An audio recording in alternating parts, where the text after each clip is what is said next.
an ideal world, we would all base our next bike purchase decision on nothing but passion alone. We'd walk into our nearest dealer, we'd see a Panigale V4 or an R1M or some amazing trick BMW, bosh, take that bike and take it home. Unfortunately, that's just not the way it is. Sometimes we have to think about the dreaded phrase, value for money. So when it comes to value for money, every single bike that Yamaha has plunked that little 850 triple in, so MT-09, XSR 900 and the old Tracer 900, has given both them and us massive value for money. So how successful was the original Tracer 900 when it was launched back in 2015? Massively. In the sports touring sector, Tracer 900 has equated to about 50% of all of the sport touring sales that Yamaha have aimed for. So that includes FJR 1300 and Tracer 700 as well. It's time to add another model to the Tracer range. We're here to ride the Tracer 900 GT.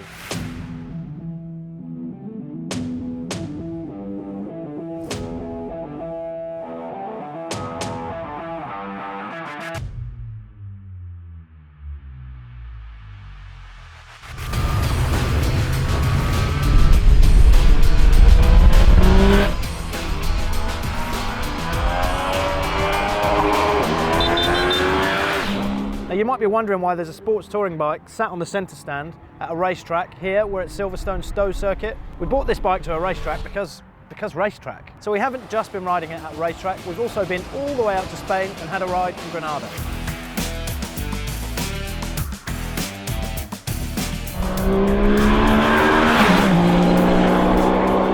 So what exactly is that big blue bike back there? Well, Tracer 900 GT is the premium version of the Tracer 900. So there are two bikes in the Tracer 900 range.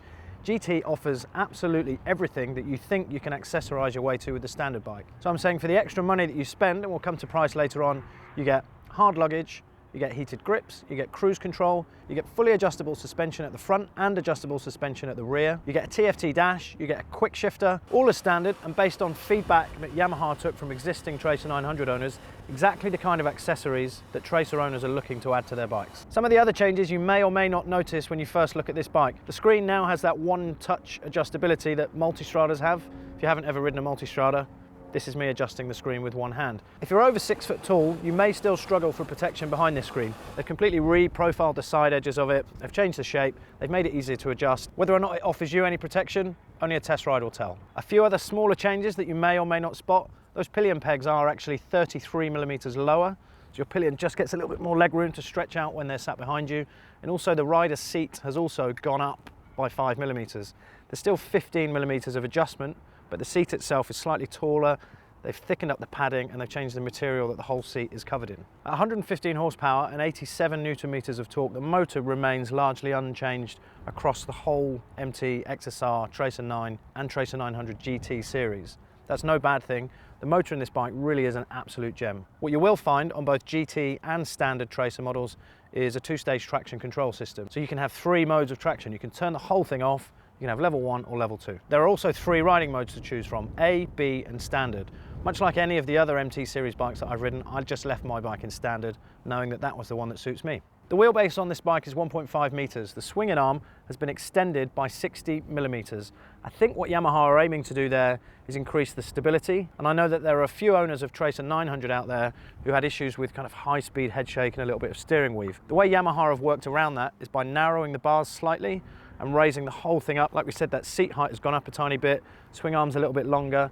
I think what they're trying to do is eliminate that head shake feeling. The mirrors are now 30mm longer. The stalks, Yamaha saw fit to just stretch them out so that you can see a little bit more than your elbows and your missus' knees when you're riding this bike. So one final point before we got on the bikes and went for a ride was spending a little bit more time taking in the level of detail and quality finish that this bike has. That value for money opener that I used at the start of this piece is incredibly relevant here. It's a beautiful looking bike if you're into sports touring bikes, but the level of finish just seems to have gone up a notch at Yamaha. So why did we go to Granada? Well, it has everything that a bike like this is designed for. Big fast motorways and dual carriageways, beautiful mountain passes, fast and slow A and B roads. It's pretty much got the lot for a bike like this.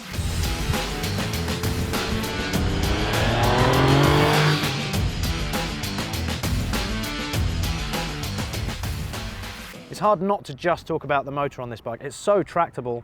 In one section of the road ride that we did, I think I left it in second gear for maybe I don't know, 10 or 15 kilometers, I was just trying to find the rev limiter. It was somewhere up around 11,200 revs, I think. Speedo was showing 150 k's an hour. This is also a gear that you can drop all the way down to walking speed around town. It's such a tractable, torquey and then powerful motor that's really, really easy to use and usable all the way through that rev range. I didn't really notice that increased seat height, but it's certainly a more comfortable place to be compared to the old bike. Whoever made the decision to add a quick shifter to a touring bike deserves a day off. It's an inspired move. You'd think a bike like this doesn't need a quick shifter, but I'm saying anything that can make your job easier when you're on a bike, particularly when you've got days and days or even just one full day in the saddle ahead of you, is a good thing. That quick shifter works perfectly. It's seamless, very easy to use, dials out all of that notchiness and jerkiness that you get, which will also make things a more comfortable place for your pillion. Now, we didn't have pillions, but what we did have was quite a spirited ride, and it was only really when we turned the wick up and started to